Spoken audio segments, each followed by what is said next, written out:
जनता दरबारामध्ये आपणा सर्वांचं हार्दिक स्वागत। निरनिराळ्या सकारात्मक प्रयत्नांची माहिती आपण आपल्या ह्या जनता दरबारमधून करून घेत आहोत आणि त्यासाठी मंडळी दर सोमवारी संध्याकाळी 7:30 वाजता सह्याद्री वाहिनीवरून जनता दरबारमध्ये आपण भेटतच असतो।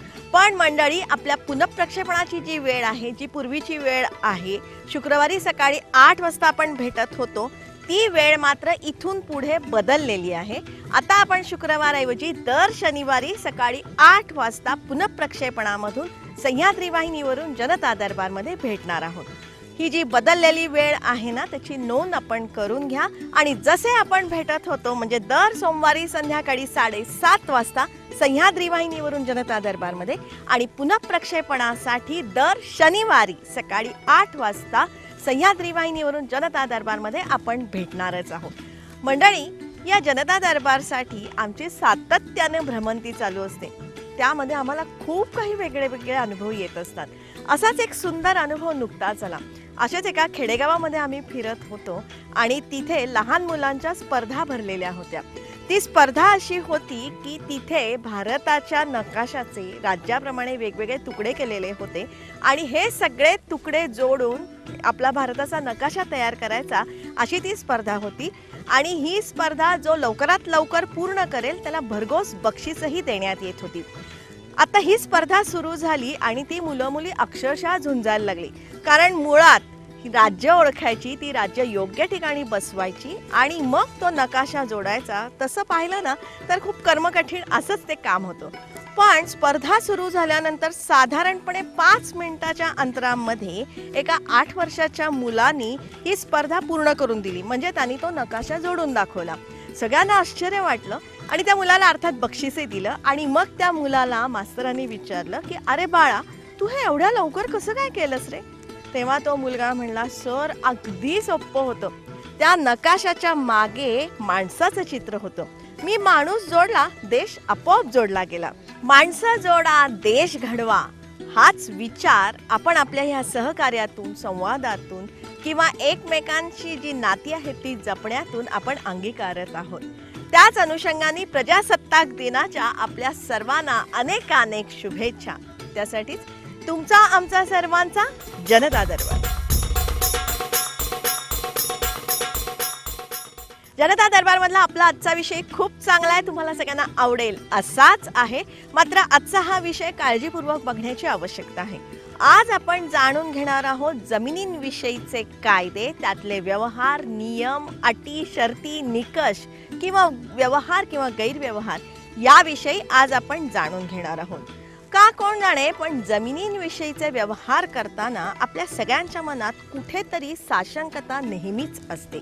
मंडळी, आज समाजामध्ये एक नवश्रीमंत वर्ग उदयास आलेला आहे आणि त्यातून या जमिनींचे व्यवहार करण्याची वृत्ती वाढलेली आहे। पण त्यामुळे त्यातले वाद असतील, व्यवहार असतील, गैरव्यवहार असतील, याचंही प्रमाण वाढलेलं आहे।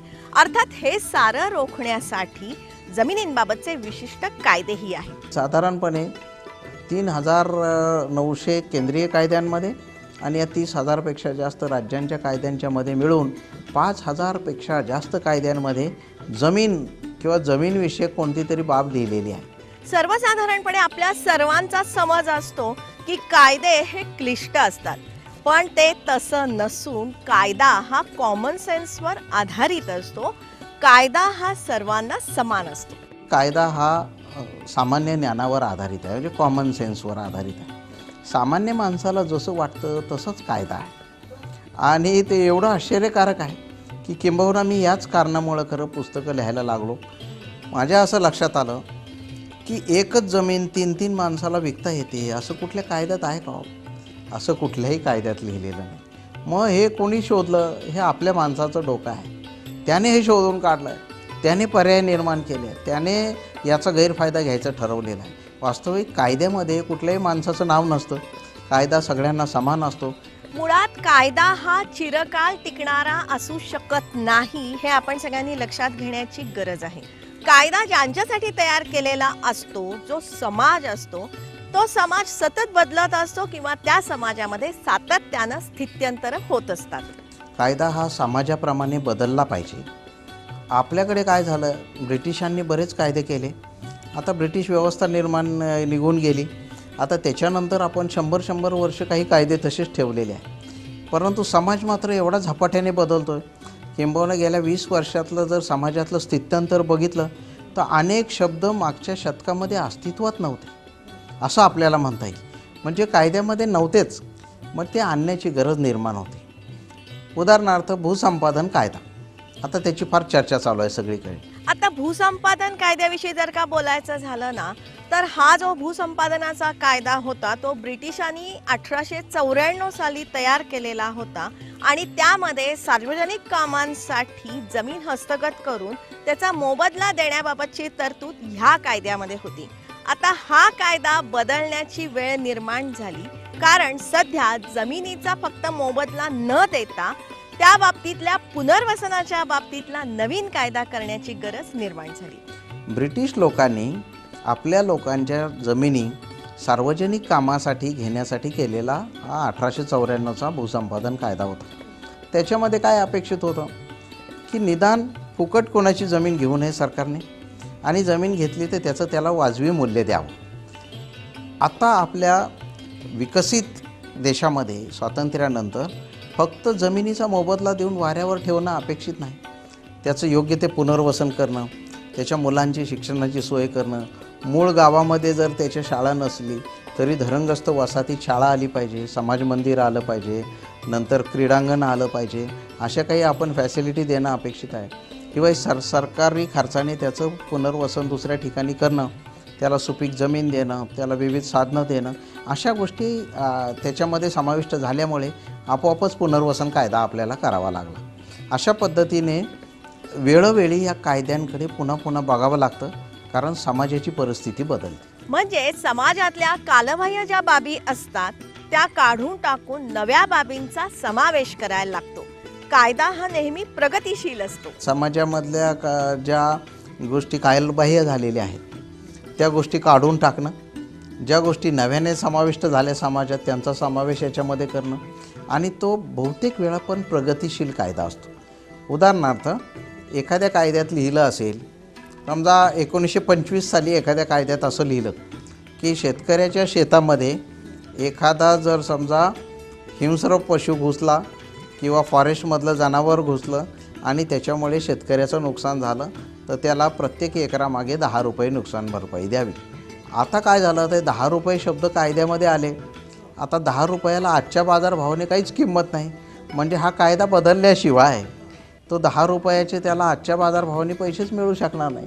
म्हणून कायद्याच्यामध्ये सुधारणा करण्याची गरज लागते. म्हणून त्याला आपण सुधारणा म्हणतो, आणि सुधारणा ही शक्यतो सकारात्मक आणि पुढे पाऊल टाकणारी असते, ती मागे जाणारी नसते. म्हणजे 10 रुपयाचं 8 रुपये नाही होणार, 10 रुपयाचं आजच्या बाजारभावाने त्यावेळचे 10 रुपये म्हणजे किती, ती रक्कम येणं अपेक्षित आहे. कायदे करण्यासाठी, त्यात सुधारणा करण्यासाठी, दुरुस्त्या करण्यासाठी संसद असते, विधिमंडळ असतं. एकतर संसदेला कायदा करायचा अधिकार आहे, तसा राज्यांचे कायदे करायचा विधिमंडळाला अधिकार आहे. आणि अर्थातच विधिमंडळामध्ये एकदा कायद्याचं कुठलंही विधेयक मांडलं गेलं की ते राजकीय बलाबलाच्या आधारेच त्याच्यावर भूमिका घेतली जाते, आणि त्यामुळे सरकार बदललं की त्या कायद्याविषयीची भूमिका पण बदलू शकते, आणि मग त्याप्रमाणे पण कधी कधी सुधारणा होताना आपण कायद्यांमध्ये बघतो.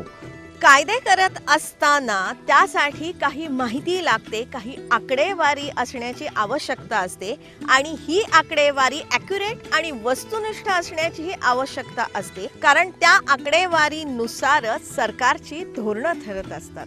मुळामध्ये त्याला लागणारा जो माहिती आहे ती आकडेवारी आहे. ह्या आकडेवारीचा बऱ्याच वेळा अभाव असतो, आणि ती आकडेवारी जर मिळाली नाही, उदाहरणार्थ लहान शेतकऱ्याला इतके रुपये कर्ज द्यावं असं एखादा समजा कायदा करायचा आहे, तर एकरासाठी पैसे किती लागतात, मग त्याच्यामध्ये कोणत्या पिकासाठी किती कर्ज दिलं पाहिजे याचा सगळ्याचा अभ्यास केल्याशिवाय तो आकडा टाकता येत नाही. म्हणजे काय की हे सगळे आकडेवारी असल्याशिवाय याच्याबद्दलचं धोरणच नाही ठरवता येत. आणि मुळात प्रचंड सांख्यिकी माहिती आणि ती खरी माहिती याला म्हणतो की जे लोकांच्या सर्वेवर आधारित आहे किंवा त्यांच्याकडून ही ॲक्च्युअली जाऊन गोळा केलेली आहे, अशा पद्धतीने माहिती गोळा केल्याशिवाय आपल्याकडे राष्ट्रीय काही संस्था आहे, नॅशनल सॅम्पल सर्वे ऑर्गनायझेशन, मग आपण सेन्ससची माहिती गोळा करतो, मग त्याच्या आधारे ठरवतो एवढे लोक गरीब आहेत, एवढ्या लोकांकडे जमीन आहे, एवढ्या जणांकडे शेतजमीन नाही. अशा आकडेवारी असल्याशिवाय धोरण ठरवता येत नाही. आणि धोरण जर नाही ठरवलं आणि आकडेवारी न घेताच करायचं ठरवलं तर काय होऊ शकतं, प्रचंड संख्येने जर आकड्यांमध्ये बदल पडला तर सगळे बजेटचे अंदाज अगदी कोसळून जाऊ शकतात. प्रत्येक राज्याचा जमीन महसुलाचा एक स्वतंत्र कायदा असतो जो मूलभूत मानण्यात येतो. आपल्या महाराष्ट्रामध्ये सुद्धा जमीन महसूल कायदा 1966 हा मूलभूत मानण्यात येतो. पण ह्या कायद्यामध्ये सर्वांगीण बाबी येणं अशक्य असतं. त्यामुळे छोटे छोटे नियम करून त्यामध्ये तरतुदी करण्यात येतात. म्हणजे कायदा आहे, त्याच्याबरोबर नियम आहे. नियमांमधले बदल अनेक वेळा आपल्याला असं दिसेल की ते शासन निर्णयाद्वारे लोकांपर्यंत पोहोचतात. त्याला सोप्या भाषेत शेतकरी किंवा लोक GR असं म्हणतात. आता हा GR शासनाच्या वेबसाईटवर उपलब्ध आहे. त्यामुळे प्रत्येक डिपार्टमेंटचे GR लोकांना पाहायला उपलब्ध आहे. तर त्यांनी त्याचा पण लोकांनी अभ्यास केला पाहिजे की GRमध्ये काही बदल झाला का. कारण शेवटी हे कायद्यातली विशिष्ट तरतूद काय आहे ती त्या शब्दांवर अवलंबून आहे. जमिनींच्या बाबतीतले महत्त्वाचे कायदे कुठले आहेत की जे आपण जाणून घेण्याची आवश्यकता आहे असा प्रश्न पडू शकतो. त्या अनुषंगाने जमीन महसुलाचा हा जो कायदा आहे तो आपण जाणून घ्यायला पाहिजे. जमिनींच्या कुळांबाबतचा जो कायदा आहे जो आपल्या राज्यामध्ये मुंबई कुळ वहिवाट अधिनियम कायदा 1948 ह्या नावाने प्रचलित आहे तोही आपण जाणून घ्यायला पाहिजे. किंवा जमिनीच्या तुकडेबंदीचाही कायदा आहे. जमिनीचे तुकडे पाडण्यास प्रतिबंध करणारा एक तुकडेबंदी कायदा आहे. तुकडेबंदी व एकत्रीकरण कायदा 1947 असा कायदा आहे की जमिनीचे छोटे तुकडे तुम्हाला करता येणार नाही. ते तर पिढ्यानपिढ्या तुकडे होत आहेत. कारण वडील मयत झाले की 4 मुलं असली तर 4 मुलांच्या 4 जमिनीचे तुकडे होणार. त्यांना पुन्हा 2 मुलं असली की पुन्हा त्याचे प्रत्येकी 2 तुकडे होणार. त्यामुळे जमिनीचं विभाजन सातत्याने होत आहे. त्याच्यात वारसा हक्काने बदल होत आहेत. त्याच्यामध्ये दुसऱ्याला जमिनीचे व्यवहार करून विकल्यानंतर, खरेदी दिल्यानंतर, बक्षीसपत्र दिल्यानंतर याच्यामध्ये बदल होत आहेत. आणि त्यामुळे जमिनीचा जो आकार आहे तो दर कुटुंबामागे कमी होत आहे. आपण अजून एक कायद्याचं नाव मला सांगता येईल की जे सीलिंग कायदा असं म्हणतो की प्रत्येक शेतकऱ्याकडे किती शेतजमीन असायला पाहिजे. म्हणजे जिरायत जमीन असेल तर 54 एकर असायला पाहिजे. मग 8माही जमीन असेल तर 36 एकर असायला पाहिजे. 12माही जर जमीन असेल तर 18 एकर शेतजमीन असायला पाहिजे. विहीर बागायत असेल तर 27 एकर जमीन. अशा पद्धतीचा सीलिंगचा एक कायदा आहे. तर शेतजमीन एका व्यक्तीकडे किती असायला पाहिजे. याबरोबरच इतरही काही जमिनींबाबतचे कायदे आहेत ते असे. वारसा हक्काचा कायदा काय आहे तो आपण जाणून घ्यायला पाहिजे. नोंदणीचा कायदा आहे किंवा फॉरेस्टची जमीन असेल तर त्या बाबतीतला कायदा कुठला आहे तोही आपण जाणून घेण्याची आवश्यकता आहे. देवस्थानची जमीन असेल तर त्या बाबतीतला वेगळा कायदा आहे. भोगवटादार वर्ग 2चा वेगळा कायदा आहे. हे सगळे कायदे आपण जाणून घेण्याची आवश्यकता आहे. त्याचबरोबर जमिनींचे व्यवहार करताना आपण शंका कधी घ्याव्यात हेही आपण जाणून घ्यायला पाहिजे. सर्वसामान्य माणसाने तर काय लक्षात ठेवलं पाहिजे. पहिली गोष्ट म्हणजे जर बाजारभाव एक रक्कम आहे ठरलेली त्याच्यापेक्षा कमी जर जमीन कमी किमतीला कोणी विकत असेल तर नक्की शंका घ्यायला पाहिजे. हे असं विकण्याची कोणी शक्यताच नाही मुळात. नंबर 2, थेट माणसांच्या म्हणजे त्या मालकाशी व्यवहार करायला पाहिजे. मालकच अस्तित्वात नाही, मालक समोर येत नाही, तिसराच माणूस दुसऱ्याचा सातबारा घेऊन फिरतो आहे आणि आपली जमीन विकायला आहे असं म्हणतो. त्यावेळी नक्की शंका घ्यायला पाहिजे की हा माणूस का मध्ये आहे, हा कशासाठी आहे. मग त्याने विकत घेणाऱ्याने किंवा घेऊ इच्छिणाऱ्या माणसाने या मूळ मालकापर्यंत पोचायचा प्रयत्न केला पाहिजे की तो मूळ मालक कुठे गेला. आणि मग त्याला वाटेल ते उत्तरं कधी ऐकायला मिळतात की मूळ मालक इथे राहत नाही, तुम्हाला काय करायचं, मी तुम्हाला जमीन मिळवून देतो, माझ्याकडे त्याचं पॉवर ऑफ अटर्नी आहे. अशा पद्धतीने लोक फसवत असतात आणि सर्वसामान्य माणसं त्याला बळी पडतात. शॉर्टकट करून सरकारचे नियम डावलून कुठलाही व्यवहार करू नका. शॉर्टकट करून सरकारचे नियम डावलून कुठलाही व्यवहार त्यांनी करता कामा नये. समजा नवीन शर्तीची जमीन आहे, सरकारची पूर्वपरवानगी आवश्यक आहे, सरकारला त्या जमिनीतला काही मार्केट व्हॅल्यूचा काही हिस्सा भरणं आवश्यक आहे, तर तेवढी रक्कम शासनाची भरून परवानगी घ्यायला पाहिजे. कारण त्याच्या मागे एक तत्त्वज्ञान लपलेलं आहे. उदाहरणार्थ अगदी सोप्या भाषेत सांगायचं तर वतनांच्या जमिनी. वतनांच्या जमिनी हा शब्दप्रयोग आपण सातत्याने ऐकत असतो. त्याचा अर्थ काय आहे ते जाणून घ्या. कायदा काय म्हणतो तेही लक्षात घ्या. आता वतनाच्या जमिनी जेव्हा केव्हा पेशव्यांनी वतन दिलं असेल त्यावेळी त्याला पिढ्यानपिढ्या ही जमीन कसण्यासाठी दिलेली आहे. आणि त्यामध्ये स्पष्टपणे लिहिलं होतं की जोपर्यंत हे मूळ सनदेमध्ये लिहिलेलं आहे की इमाने इतबारे चाकरीमध्ये आहात तोपर्यंत ही इनाम राहील. या जमिनीची कधी विक्री दुसऱ्याला करता येणार नाही. आता 5-10 पिढ्या गेल्यानंतर यापैकी कुठलाही वतनदार राज्यातला असं बोलत नाही की ही जमीन माझी नाही. तो म्हणतो की माझ्या वडिलांचं नाव आहे, माझ्या आजोबांचं नाव आहे, जमीन माझी आहे. प्रत्यक्षात कायदा असं म्हणतो की ही जमीन देताना त्याच्या आजोबाला पंजोबाला खापर पंजोबांना फुकट दिलेली आहे. तिचे पैसे घेतलेले नाही. राजाने ती कुठलं तरी काम करण्याच्या मोबदल्यात जमीन दिली होती. आता तो जर विकत असेल आणि त्याच्यातनं तो जर प्रॉफिट कमवणार असेल तर सरकारचं म्हणणं एवढंच आहे की 100% प्रॉफिट सरकारला न देता 50% फायदा त्यांनी घ्यावा आणि 50% सरकारला भरावा. जमिनींचे व्यवहार करत असताना नेमकी कुठली कागदपत्र बघायला पाहिजेत, कुठल्या नोंदी तपासायला पाहिजेत किंवा ही कागदपत्र नेमकी कशी तपासायला पाहिजेत या बाबतीतलं मार्गदर्शन आपल्याला कुठेही मिळत नाही. आणि हेच ध्यानात घेऊन शेखर गायकवाड सरांनी नेमक्या शब्दात आपल्याला मार्गदर्शन केलेलं आहे. 7/12चा उतारा कसा बघा, नोंदी कशा लक्षात घ्या, तारखांकडे कसं लक्ष द्या, हे सगळं त्यांनी सांगितलेलं आहे. की हे आता 7/12 महाराष्ट्राचे सगळे ऑनलाईन आहेत. मग या साईटवर बघायला पाहिजे की याने जो दिलेला 7/12 आहे तसाच 7/12 हा ऑनलाईन साईटवर दिसतो का. हे जर दिसलं तर आणि त्याच्यामध्ये समजा तिघांची नावं आहेत आणि मला दिलेल्या 7/12 एक नाव आहे तर मला शंका घ्यायला पाहिजे की बाबा ह्यात राहिलेली 2 माणसं गेली कुठे.